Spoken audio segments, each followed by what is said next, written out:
الحمد لله رب العالمين، والصلاة والسلام على سيد الأنبياء والمرسلين. قال الله تبارك وتعالى في القرآن المجيد: أعوذ بالله من الشيطان الرجيم، بسم الله الرحمن الرحيم. حاميم والكتاب المبين، إنا أنزلناه في ليلة مباركة إنا كنا منذرين فيها يفرق كل أمر حكيم أمرا من عندنا إنا كنا مرسلين. صدق الله مولانا العظيم، وصدق رسوله النبي الأمين الكريم. قال النبي صلى الله عليه وآله وسلم: إذا كانت ليلة من نصف شعبان فقوموا ليلها وصوموا نهارها، أو كما قال عليه الصلاة والسلام. قال الله تعالى في شأن حبيبه: إن الله وملائكته يصلون على النبي يا أيها الذين آمنوا صلوا عليه وسلموا تسليما. اللهم صل على سيدنا شفيعنا وحبيبنا ومولانا محمد وبارك وسلم. معزز سامعین و حاضرین، السلام علیکم ورحمۃ اللہ تعالی وبرکاتہ. تمام تعریفیں، حمد و ثنا، ہر قسم کی بڑائی کبریائی سب اللہ تبارک و تعالیٰ کے لیے لائق و سزاوار ہے، جو کل کائنات کا خالق و پالنہار و پروردگار ہے. ہم اسی کی عبادت کرتے ہیں، اسی کے مدد کے طلبگار ہیں، اور گواہی دیتے ہیں کہ حضرت محمد مصطفیٰ احمد مجتبیٰ صلی اللہ علیہ وآلہ وسلم محبوب پروردگار. حضرات، جیسا کہ آپ جانتے ہی ہیں، شعبان المعظم کا مبارک مہینہ جس کی ابتدا ہو چکی ہے، اور منگل کے دن 14ویں شعبان یعنی 15ویں رات ہے. اس رات کو بڑی اہمیت و فضیلت حاصل ہے، اور اس رات کے متعلق جیسا کہ قرآن و احادیث میں اس کی تفصیل اور اس کی فضیلت بیان کی گئی. چند ایک باتیں جو ضروری وضاحت کی ہیں وہ آپ کے گزار کر کے اپنی بات کو مکمل کرتا ہوں. پہلی بات یہ کہ شب برات جو عرف میں جانی جاتی ہے، اس کے متعلق جو اعتراضات یا دوسری باتیں ہوتی ہیں اس کی وضاحت ہو جائے، تاکہ صحیح عقیدہ ہو اور اسی عقیدے کے مطابق ہمارا عمل ہو. دوسری بات کہ اس رات کی جو فضیلتیں ہیں، جو مبارک رات ہے، اس کی برکت سارے مسلمانوں کو حاصل ہوتی ہے سوائے چند بد نصیبوں کے. وہ لوگ اس رات کی رحمتوں اور برکتوں سے محروم رہ جاتے ہیں. تو وہ کون لوگ ہیں اور ان کے کیا اعمال ہیں جس کی وجہ سے وہ اللہ کی رحمتیں اور بخششیں، نوازشات اور انعامات عام ہونے کے باوجود بھی محروم رہ جاتے ہیں؟ وہ جان لیں کہ رسول پاک صلی اللہ علیہ وسلم نے اس کو بتلا دیا، تاکہ عام مسلمان ان گناہوں سے بچ کر اللہ کی رحمتوں اور برکتوں کو حاصل کر لے.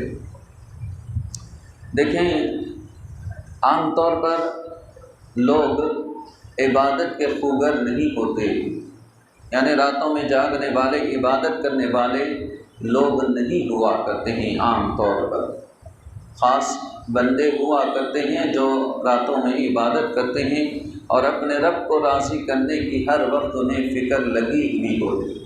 وہ بہت کم لوگ ہوتے ہیں. اور قرآن کریم میں جیسے بتلایا گیا کہ رات کے آخری حصے میں جاگنے والے ہوتے ہیں لوگ مومنین، اور جو اپنے رب کو راضی کرنا چاہتے ہیں، اور ہر رات احادیث مبارکہ میں آتا ہے کہ آخری حصے میں اللہ تبارک و تعالی اپنے شان کے مطابق آسمانی دنیا پر نزول اجلال فرماتا ہے، اور ارشاد فرماتا ہے اے کوئی مغفرت کا طلبگار کہ اس کی مغفرت کر دی جائے، ہے کوئی مصیبت زدہ کہ اس کی مصیبت کو دور کر دی جائے، ہے کوئی بیمار شفا کا طلبگار کہ اس کو شفا دی جائے۔ اس طرح اللہ کی طرف سے بخششوں کا اور عنایتوں کا مژدہ سنایا جاتا ہے، یعنی لوگوں کو اعلان کرایا جاتا ہے کوئی مانگنے والا کہ اس کو عطا کیا جائے۔ یہ ہر رات ہوتا ہے، لیکن رات کے آخری حصے میں، اور رات میں ہوتا ہے۔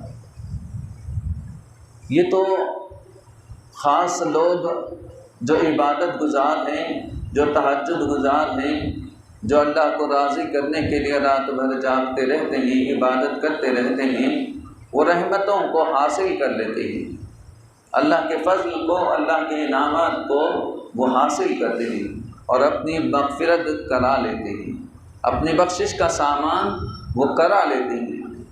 لیکن اللہ تعالیٰ تو اپنی مخلوق کو چاہتا ہے، سارے بندوں سے محبت فرماتا ہے، تو وہ چاہتا ہے کہ سارے بندے میرے وہ اطاعت گزار ہو جائیں، سارے بندے میرے مجھ کو محبت کرنے والے، مجھ سے مانگنے والے، مجھ سے طلب کرنے والے ہو جائیں، اور میں ان کی مغفرت کر دوں، میں ان کو بخش دوں، میں ان کو معاف کر دوں۔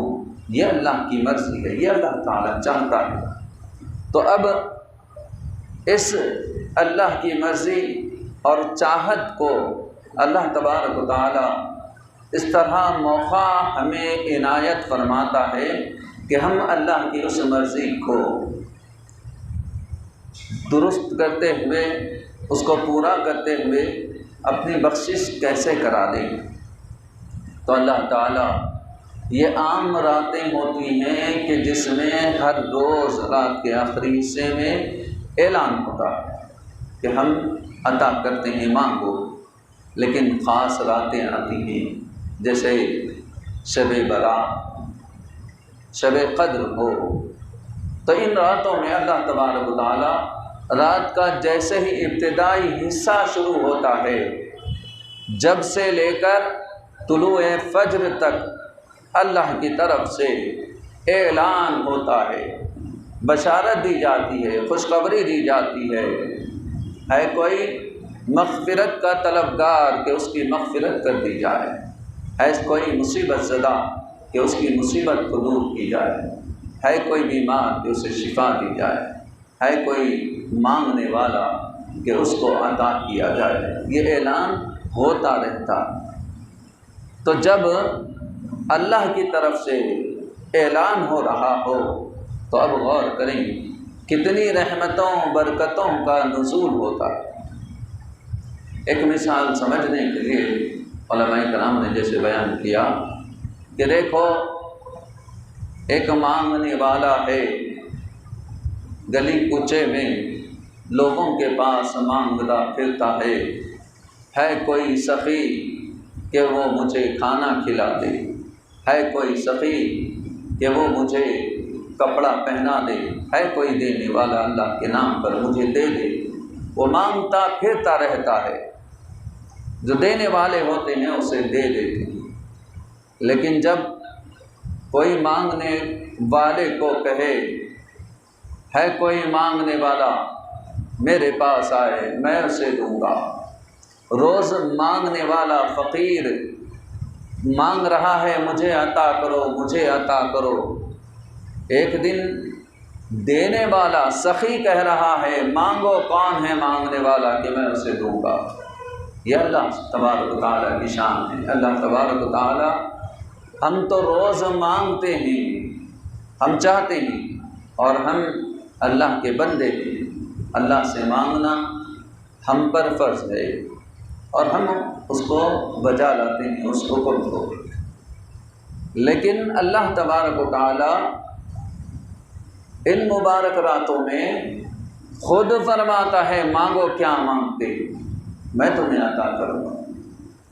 ہم تو محتاج ہیں، ہم تو فقیر ہیں، ہم تو منگتے ہیں، ہم تو بھکاری ہیں اس کے در کے، ہم مانگتے رہتے ہیں، لیکن سخی ہمارا پروردگار جس وقت کہے مانگو کیا مانگتے ہو تمہیں دیا جائے گا، تو یہ خاص مواقع ہوتے ہیں، اس کو غنیمت جاننا چاہیے۔ چنانچہ شعبان کی 15ویں شب کے بارے میں بھی یہی آتا ہے۔ چنانچہ احادیث مبارکہ میں جیسے بیان کیا گیا کہ صحابہ کرام نے حضور پاک صلی اللہ علیہ وسلم سے دریافت کیا، یا رسول اللہ صلی اللہ علیہ وسلم، ہم دیکھتے ہیں رمضان کے علاوہ شعبان کے مہینے میں آپ جتنا روزوں کا اہتمام فرماتے ہیں، جتنے روزے رکھتے ہیں، کسی اور مہینے میں اتنے روزے آپ نہیں رکھتے، کیا بات ہے؟ تو آپ صلی اللہ علیہ وسلم نے ارشاد فرمایا یہ وہ مہینہ ہے جس سے لوگ غفلت میں رہتے ہیں، رجب اور رمضان کے درمیان کا مہینہ، یہ وہ مبارک مہینہ ہے جس میں بندوں کے اعمال اللہ کی بارگاہ میں پیش کیے جاتے ہیں، اور میں یہ چاہتا ہوں کہ جب میرے اعمال اللہ کی بارگاہ میں پیش ہو تو میں روزے سے ہوں، میں روزے کی حالت میں رہوں۔ چنانچہ حضور پاک صلی اللہ علیہ وسلم شعبان کے مہینے میں کثرت سے روزے رکھا کرتے تھے۔ اب رہی بات شعبان کی فضیلت کے بارے میں، تو علماء کرام کی بڑی جماعت اور صحابہ کرام رضوان اللہ تعالی اجمعین کے اقوال اور احادیث مبارکہ میں رسول پاک صلی اللہ علیہ وسلم کے ارشادات مبارکہ اور تفسیر سے معلوم ہوتا ہے کہ لیلۃ البرات یہ بڑی اہمیت والی رات ہے۔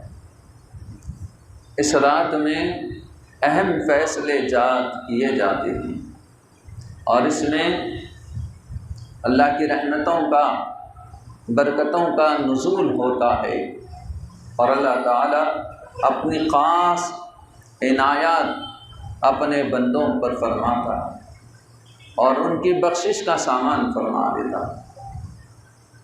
چنانچہ سورہ دخان کی ابتدائی آیات جس میں اللہ تبارک و تعالیٰ ارشاد فرماتا ہے حامیم والکتاب المبین انا انزلناہ فی لیلۃ مبارکۃ انا کنا منذرین، حامیم واضح کتاب کی قسم، انا انزلناہ بے شک ہم نے اس قرآن کو نازل کیا، فی لیلۃ مبارکۃ ایک مبارک رات میں، انا کنا منذرین ہم ہی ڈرانے والے ہیں، بے شک ہم ہی ڈرانے والے ہیں۔ تو یہاں پر لیلۃ مبارکہ یہ لفظ آیا ہے، یعنی مبارک رات۔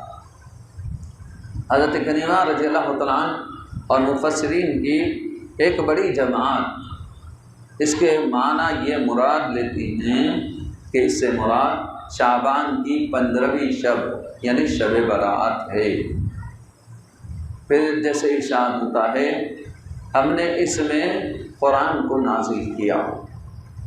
آپ دیکھیں کہ اکثر ہم سنتے آتے ہیں کہ قرآن کریم لیلۃ القدر میں نازل ہوا، چنانچہ قرآن میں اللہ تبارک و تعالیٰ ارشاد فرماتا ہے انا انزلناہ فی لیلۃ القدر وما ادراک ما لیلۃ القدر، یعنی بے شک ہم نے اس قرآن کو لیلۃ القدر میں نازل کیا۔ اب یہاں پر سورہ دخان میں بتایا گیا بے شک ہم نے اس قرآن کو ایک مبارک رات میں نازل کیا، وہ مبارک رات 15ویں شب۔ تو یہ کیسے ممکن ہے کہ ایک ہی کتاب برات میں بھی نازل ہو، قدر میں بھی نازل ہو؟ کیا مراد ہے اس کا؟ تو اس کے مراد اور معنی علماء کرام نے بیان کیا۔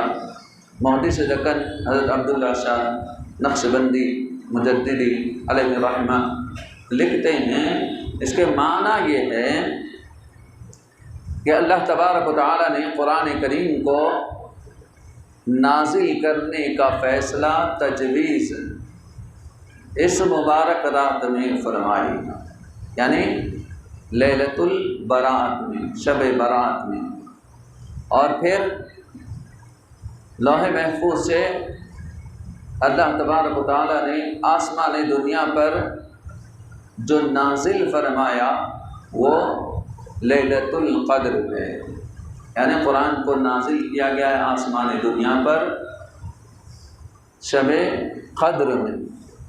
پھر اس کے بعد کیا قرآن ایک دم ایک ہی بار میں نازل ہوا؟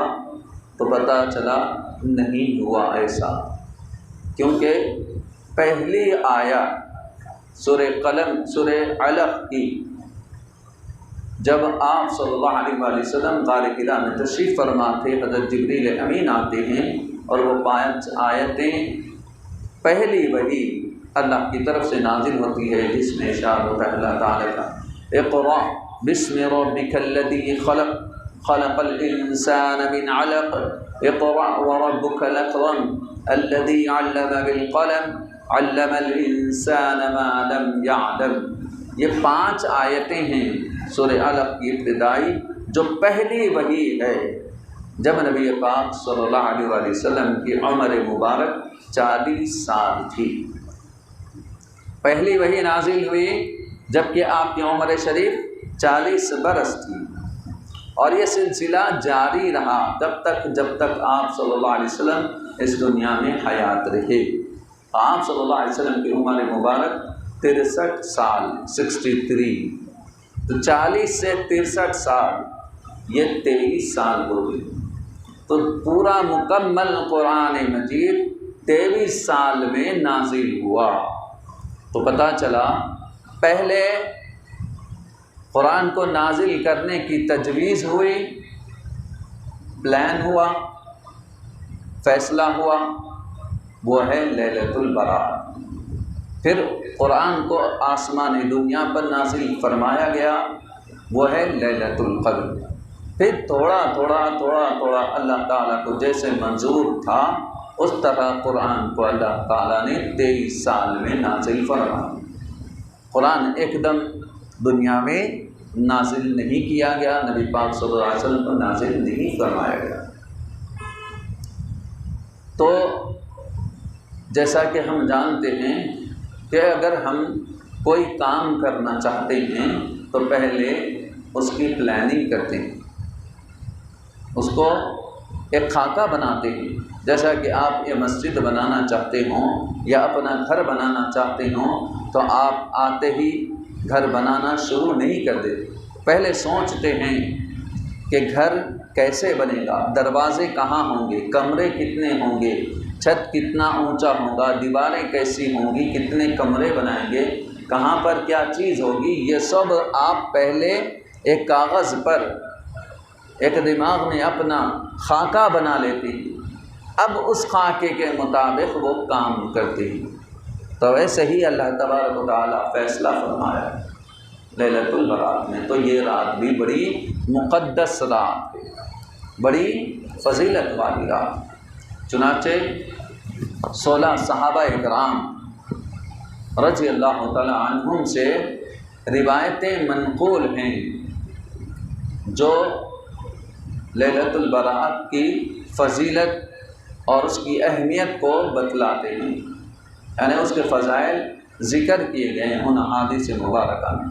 یہاں پر چند احادیث، 1-2 احادیث مبارکہ ذکر کر کے اپنی بات کو ختم کرتا ہوں کہ دیکھیں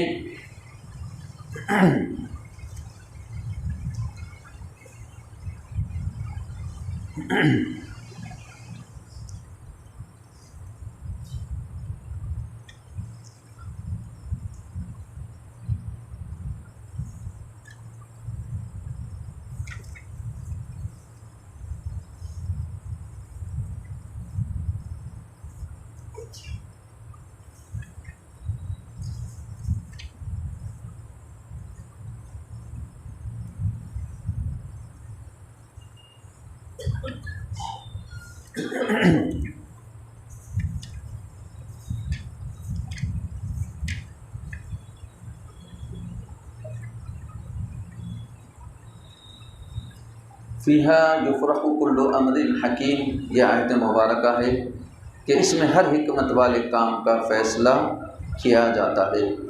اس آیت سے معلوم ہوتا ہے کہ وہ برکت والی رات فیصلوں کی رات ہے۔ اسی طرح 15ویں شعبان سے متعلق جیسا کہ احادیث مبارکہ میں تفصیل آئی ہے، سال بھر ہونے والے مختلف امور اور معاملات کے فیصلے کیے جاتے ہیں، اور ہر شخص جانتا ہے کہ ازل سے جو ہوا اور ابد تک جو ہونے والا ہے سب کچھ لوح محفوظ میں لکھا ہوا۔ البتہ سال بھر واقع ہونے والے امور سے متعلق تمام احکام کو شب برات میں منظوری دی جاتی ہے۔ فرشتے لوح محفوظ سے ان فیصلوں کو دفتروں میں نقل کرتے ہیں۔ شب قدر میں ان فائلوں کو متعلقہ فرشتوں کے حوالے کر دیا جاتا ہے۔ ان فائلوں میں لکھا ہوا ہوتا ہے کہ اس سال کتنے لوگ پیدا ہوں گے، کتنے دنیا سے رخصت ہوں گے، کس کو کتنا رزق ملے گا، جیسا کہ شعب الایمان میں اور مشکات مصابی اور زجاجۃ المصابی میں حدیث پاک ہے۔ ام المؤمنین حضرت سیدتنا عائشہ صدیقہ رضی اللہ تعالیٰ عنہا سے روایت، نبی اکرم صلی اللہ علیہ وسلم نے ارشاد فرمایا، کیا تم جانتی ہو اس رات یعنی 15ویں شعبان میں کیا ہوتا ہے؟ آپ نے عرض کیا اس میں کیا ہوتا ہے یا رسول اللہ صلی اللہ علیہ وآلہ وسلم؟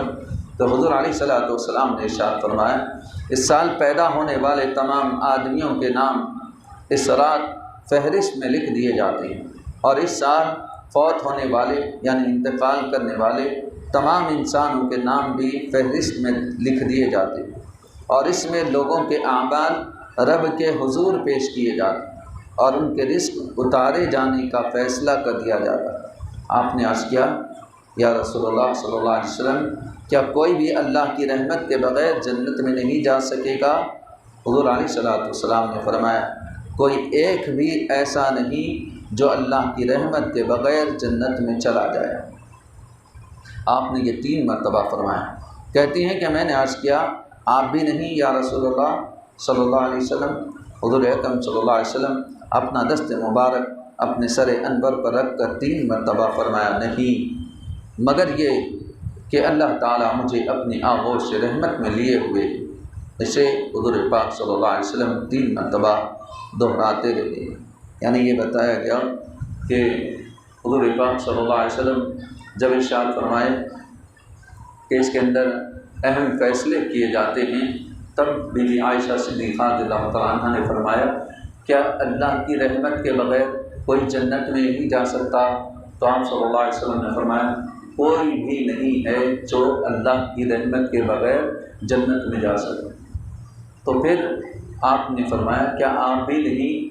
تو حضور انور صلی اللہ علیہ وسلم نے اپنے سر مبارک پر ہاتھ رکھ کر فرمایا، نہیں 3 مرتبہ فرمایا۔ اس کے بعد فرمایا کہ البتہ یہ ہے کہ اللہ تعالیٰ نے مجھے اپنی رحمت میں لیا ہوا ہے، یعنی اللہ کی رحمت میں آپ صلی اللہ علیہ وسلم ہیں، یہاں تک کہ سارے جہانوں کے لیے اللہ تعالیٰ نے آپ کو رحمت بنا کر خود رحمت بنائے گئے حضور پاک صلی اللہ علیہ وسلم۔ صرف ایک کے لیے نہیں، آپ کسی ایک کے یا چند لوگوں کے لیے نہیں بلکہ سارے جہانوں کے لیے، جیسا کہ اللہ کا ارشاد ہے، وَمَا أَرْسَلْنَاكَ إِلَّا رَحْمَةً لِّلْعَالَمِينَ، ہم نے آپ کو سارے عالموں کے لیے رحمت بنا کر، یہ دنیا کے لیے ہی نہیں، آسمانوں میں فرشتوں ہر مخلوق کے لیے آپ صلی اللہ علیہ وسلم کو اللہ تعالیٰ نے رحمت بنا کر بھیجا۔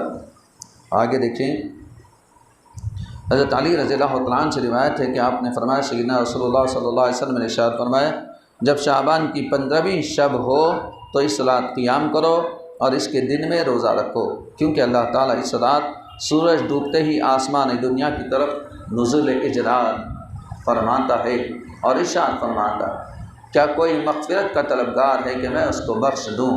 کیا کوئی رزق جاننے والا ہے کہ میں اس کو رزق عطا کروں؟ کیا کوئی مصیبت کا مارا ہوا ہے کہ میں اس کو عافیت دوں؟ کیا کوئی ایسا ہے، کیا کوئی ایسا ہے، یہاں تک کہ فجر طلوع ہو جاتی ہے۔ اس حدیث کو سنن ابن ماجہ، شعب الایمان للبیہقی، کنز العمال اور دیگر احادیث کتب میں ذکر کیا گیا۔ اس روایت سے شب برات کے قیام اور دن میں روزے رکھنے کو سنت بتایا گیا، اور اس سے واضح طور پر معلوم ہو رہا ہے کہ یہ رات غفلتوں میں رہنے کی رات نہیں، بلکہ شب بیداری، سحر خیزی کی رات، بارگاہ الہی سے رحمتیں لوٹنے کی رات، زندگی میں برکت حاصل کرنے، پریشانیوں سے چھٹکارا پانے کی رات ہے۔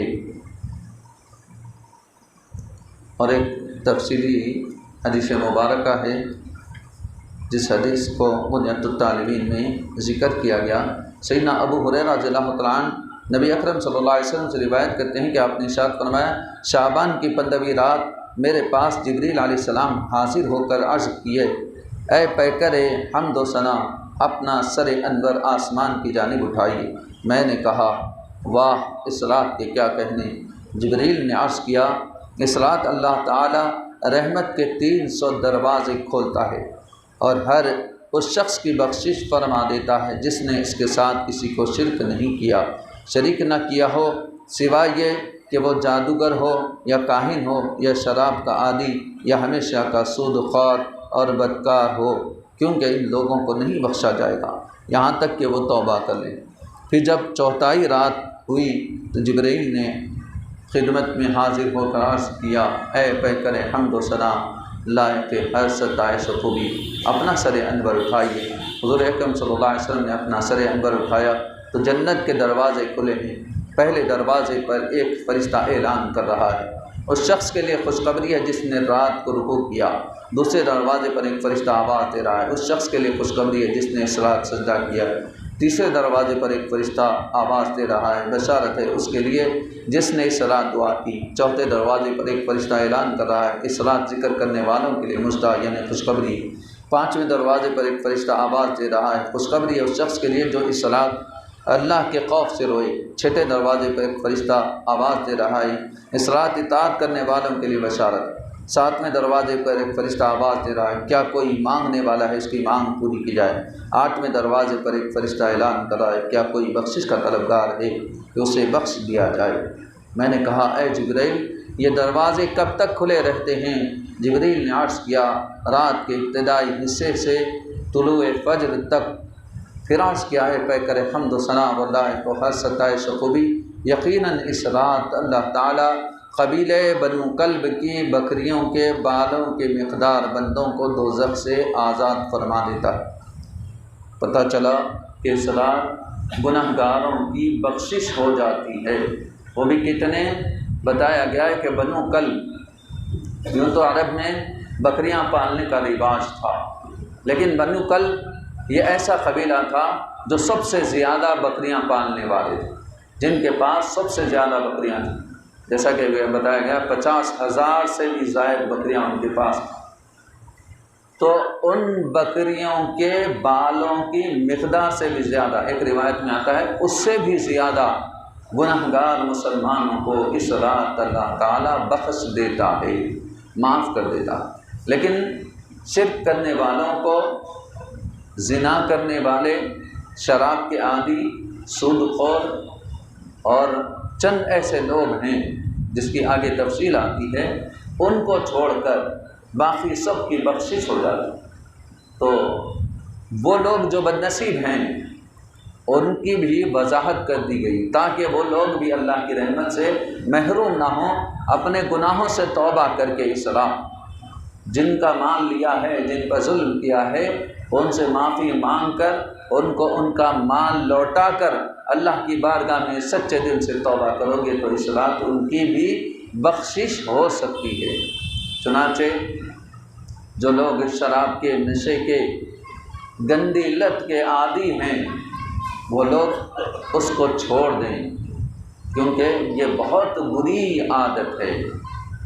بتایا گیا کہ جب دوزخ میں دوزخیوں کو ڈال دیا جائے گا اور وہ دوزخ میں عذاب میں مبتلا ہوں گے، تکلیف میں ہوں گے، ایک شخص کو دوزخ میں ڈالا جائے گا تو اس کے منہ سے اتنی بدبو آئے گی، اتنی بدبو آئے گی کہ دوزخی کہیں گے اے اللہ یہ عذاب کیسا ہے کہ اس کے منہ سے اتنی بدبو آتی ہے جس کی وجہ سے ہمارے دماغ پھٹے جا رہے ہیں، ہماری سانس گھٹ رہی ہے، دم گھٹ رہا ہے ہمارا، ہم اپنے عذاب کو بھول گئے ہیں اس کی بدبو کی وجہ سے۔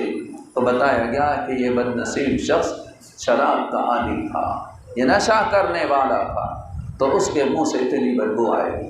دیکھیں اللہ نے ہم کو اشرف المخلوقات بنایا ہے تو ہم اللہ کے سب سے زیادہ معزز عزت والے بندے بنائے گئے ہیں، تو ہمیں چاہیے کہ ہم اس کا لحاظ رکھیں اور اللہ کی نافرمانی سے بچیں، نشے کو ہاتھ نہ لگائیں، نشے سے توبہ کریں، کیونکہ کل قیامت کے دن سخت ترین عذاب میں مبتلا کیا جائے گا، اس عذاب سے بچنا ہے تو آج سچی توبہ کر لیں اور اس گناہ سے ہمیشہ ہمیشہ کے لیے اللہ سے توبہ کر کے معافی مانگ لیں۔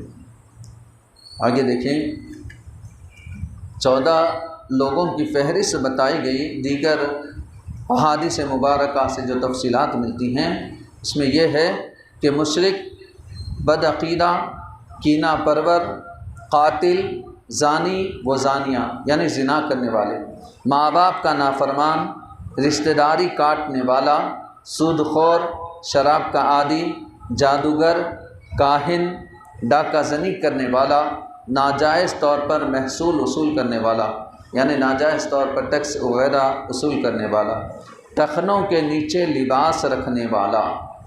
یہاں پر غور کریں، ہم میں سے اکثر حضرات ٹخنے کے نیچے اپنا لباس رکھا کرتے ہیں، تو بتایا گیا کہ جو لوگ ایسا عمل کرتے ہیں اس رات ان کی بخشش نہیں ہوتی، تو وہ توبہ کر لیں اس رات میں۔ اور ایک اس رات میں خاص عمل جو ہوا کرتا ہے وہ زیارت قبور کے متعلق ہے، جیسا کہ ایک حدیث پاک ہے جس کو ترمذی شریف، ابن ماجہ، مسند احمد، مصنف ابن ابی شیبہ، شعب الایمان للبیہقی، کنز العمال اور دیگر کتب میں ذکر کیا گیا۔ وہ حدیث پاک یہ ہے، ام المؤمنین سیدتنا عائشہ صدیقہ رضی اللہ تعالیٰ عنہ نے فرمایا، میں نے ایک رات نبی پاک صلی اللہ علیہ وسلم کو نہ پایا، میں نکلی اور دیکھا کہ آپ بقیع میں تشریف فرما ہیں۔ حضور اکرم صلی اللہ علیہ وسلم نے فرمایا، کیا تمہیں اندیشہ ہوا کہ اللہ اس کے رسول تم پر زیادتی کریں گے؟ میں نے عرض کیا، یا رسول اللہ صلی اللہ علیہ وسلم، میں نے خیال کیا کہ آپ کسی اور زوجہ مطہرہ کے پاس تشریف لے گئے ہوں گے۔ حضور اکرم صلی اللہ علیہ وسلم نے فرمایا، اللہ تعالیٰ شب بارات کو آسمان دنیا پر نزول اجلال فرماتا ہے اور بنی کلب کی بکریوں کے بالوں کی تعداد سے زیادہ لوگوں کی مغفرت فرماتا ہے۔ تو یہاں دو باتیں معلوم ہوتی ہیں، ایک بات یہ کہ حضور پاک صلی اللہ علیہ وسلم اس رات میں جنت البقیع تشریف لے جاتے ہیں۔ جنت البقیع قبرستان ہے جہاں پر اہل بیت اطہار اور صحابہ کرام رضوان اللہ اجمعین کی مزارات ہیں، قبریں، وہاں پر تشریف لے گئے۔ اور بتایا گیا حضور پاک صلی اللہ علیہ وسلم کی جب بھی باری ام المؤمنین حضرت عائشہ صدیقہ رضی اللہ تعالیٰ عنہا کے پاس ہوا کرتی، آپ صلی اللہ علیہ وسلم اس رات میں جنت البقیع ضرور تشریف لے جایا کرتے تھے، ہمیشہ آپ جایا کرتے تھے، یہ ثابت ہے احادیث دیگر احادیث مبارکہ سے۔ تو اس رات بھی حضور پاک صلی اللہ علیہ وسلم تشریف لے گئے۔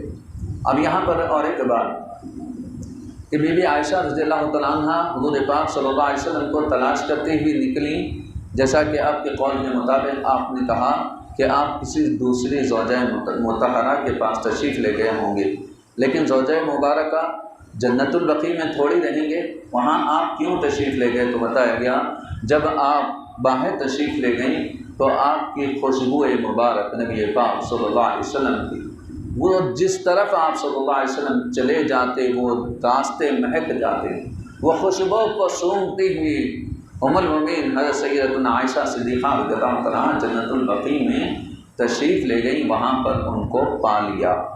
تو یہ بھی معلوم ہوا۔ دوسری بات، اس رات میں جنت البقیع میں جانا یعنی قبرستان میں جانا حدیث مبارکہ سے ثابت ہے۔ رسول اللہ صلی اللہ علیہ وسلم نے وہاں تشریف لے گئے اور دعا فرمائے۔ اسی لیے عام مسلمانوں کا یہی طریقہ رہتا ہے کہ شب بارات میں قبرستان کو جاتے ہیں، اپنے مرحومین کے لیے اللہ سے دعا مانگتے ہیں۔ اس کی وجہ یہی ہے کہ رسول اللہ صلی اللہ علیہ وسلم نے اس رات دعا کا اہتمام فرمایا، کیونکہ جس رات بخشش عام ہو رہی ہے تو ہم اپنے مرحومین کو اس رات میں نہیں بھلانا چاہیے، ان کے لیے بھی دعائے مغفرت کرنی چاہیے۔